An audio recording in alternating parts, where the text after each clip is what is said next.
She looked straight into my eyes and said, "Mom, please don't come. Just watch the wedding live stream like everyone else." I froze. My own daughter was uninviting me from her big day, like I was just some distant guest, not the woman who raised her alone when her father walked out. But that day, standing there in silence, I made a decision. I wasn't going to beg. I was going to show up in a way they'd never forget. If you're still watching, make sure to subscribe, hit the like button, and share this story if it makes your heart pound. This one's personal. I didn't cry. I didn't scream. I just nodded and said, "Okay." Inside, though, it felt like something shattered.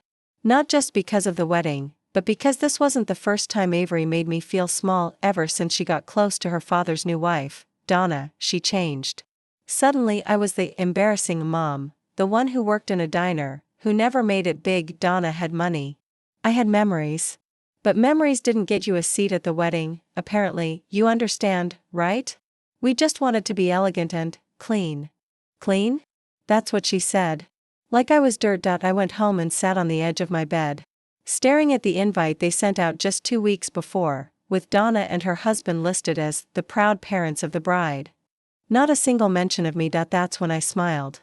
Not because I was okay, but because I remembered something they didn't. For the past 6 years, while they were busy throwing parties and planning picture-perfect events, I'd been working double shifts, saving, building, in silence, what started as a tiny side hustle, a custom jewelry brand I never talked about, had exploded online. My business wasn't just making money. It was bringing in 6 figures a month, and guess who paid the entire wedding bill through an anonymous fund manager? I did, but I didn't tell them. Not yet.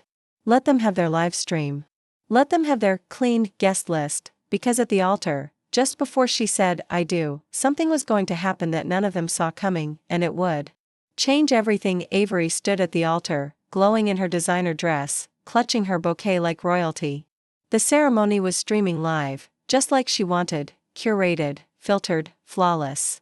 But behind that flawless image, a storm was building, and I held the thunder. Donna sat in the front row, smiling like she had raised Avery, like all those nights I stayed up sick with worry never happened. And my ex-husband, Greg?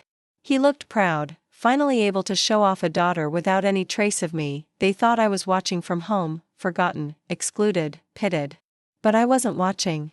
I was already inside the venue. I hadn't come through the front door.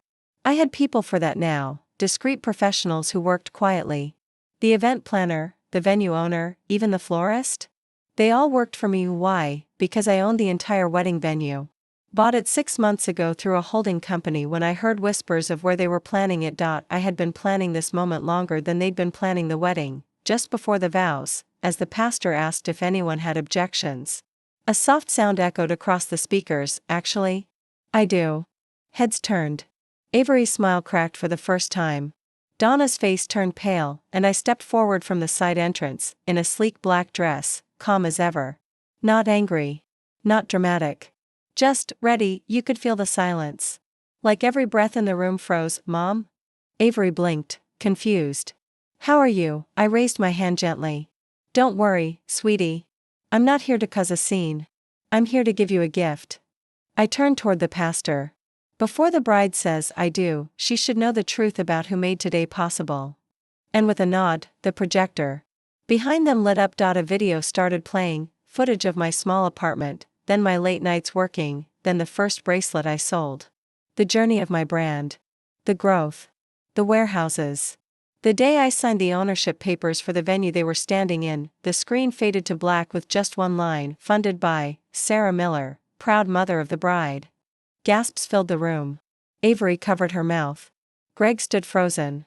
Donna tried to say something, but no one cared what came out of her mouth anymore. I looked at my daughter. "You wanted me to watch from the sidelines. But sweetheart, without me, there wouldn't even be a stage."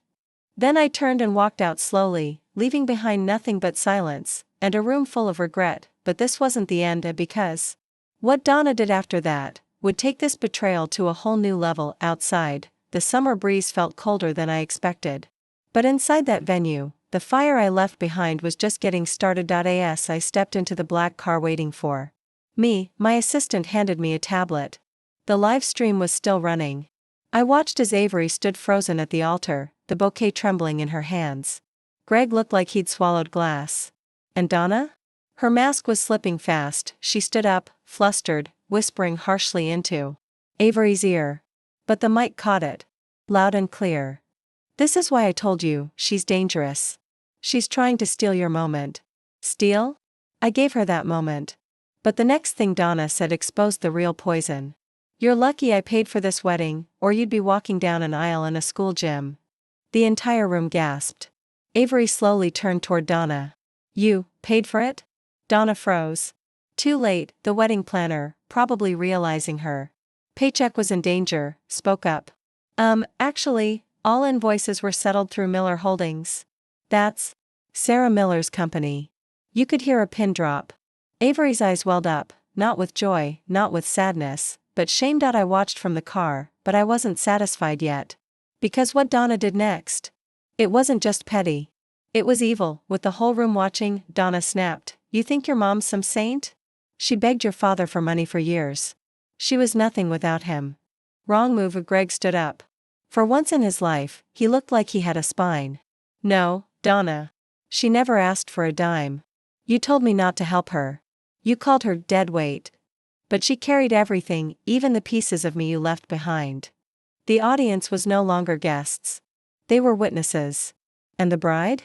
She finally saw what she'd been too blind to notice. Tears rolled down her face, not soft, wedding day tears, but the ugly kind. The kind that comes with realization. "She built all this, and I shut her out," Avery whispered, falling into her own chair. "I treated my own mother like an inconvenience." But the story wasn't done turning.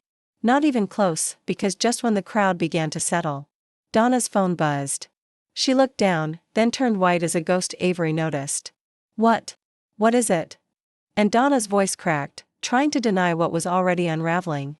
"It's nothing, it's just business," but the projector behind them lit up again, because I had prepared more than one twist, and what I revealed next would expose the real reason Donna wanted me out of that wedding. The screen behind the altar flickered again, only this time, it wasn't about me. It was about her. Donna's full name appeared on the screen in bold white letters, followed by the words "under investigation, fraud, embezzlement, identity manipulation." Gasps cut through the silence.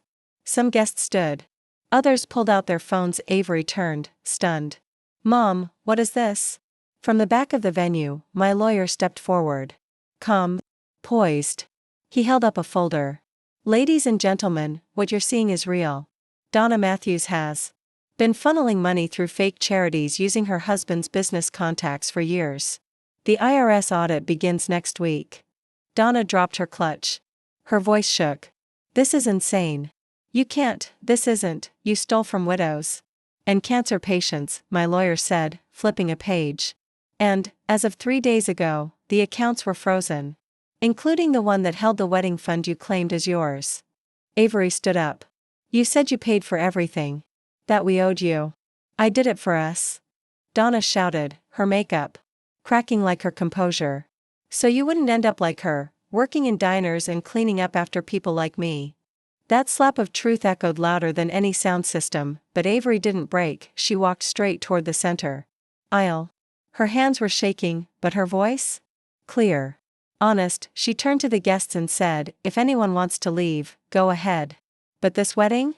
It's paused." Then, she looked straight into the live stream camera. "Mom, I don't know how to take back what I did. Or how cold I let myself become. But I know one thing, you built this day. Not her. And if you're still watching, please. I need you here."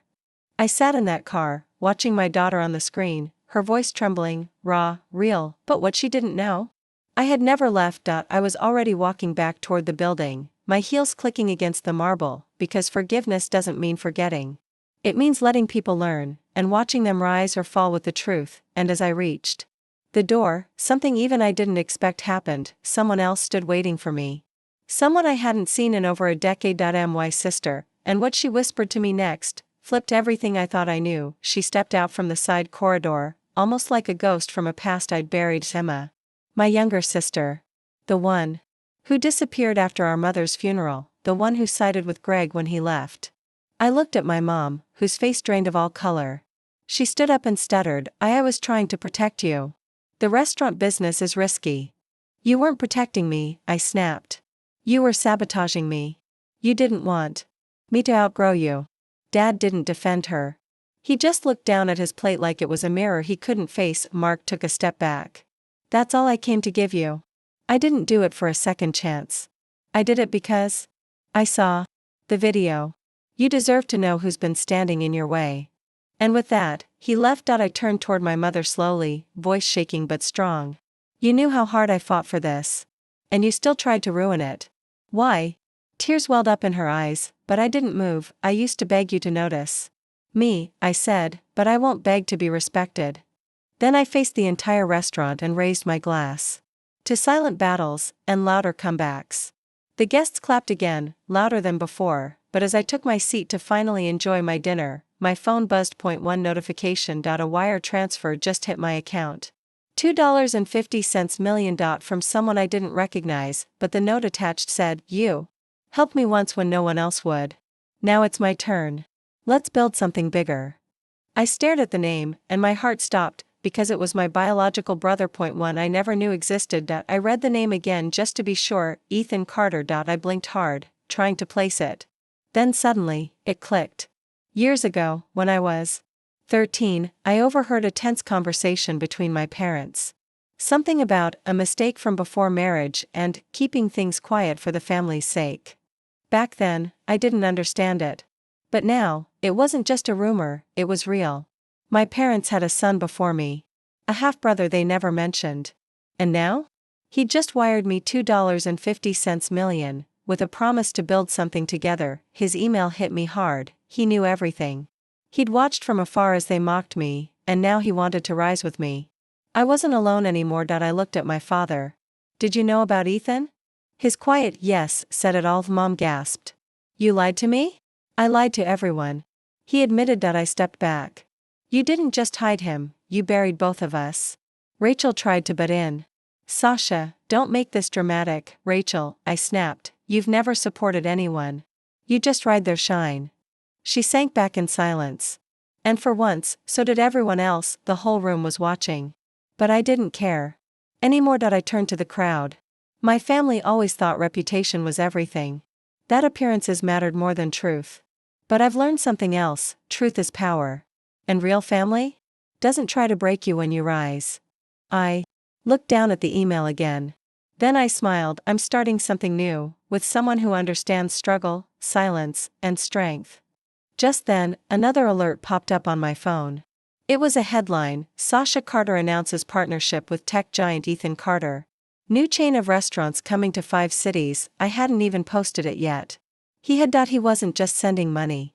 He was already putting me on the map. I looked around the restaurant, the same one where they once said I wasn't good enough to eat, and now, I owned it. I ran it, and I was outgrowing it, but before I walked out, I did one last thing. I called the manager over and whispered a simple instruction. Seconds later, he walked over to my family's table and said, I'm sorry, but this table is now reserved for someone who actually belongs here. And just like that, they were asked to leave. They walked out in silence. No farewell. No apology. Just the weight of their own pride dragging behind them. As I stood near the door, head high, the staff lined up, every single one of them nodding in quiet respect. I'd earned my place, but this was just the beginning, because tomorrow, Ethan and I would be meeting for the first time, and what we were about to build was going to make everyone who doubted us wish they'd stayed silent.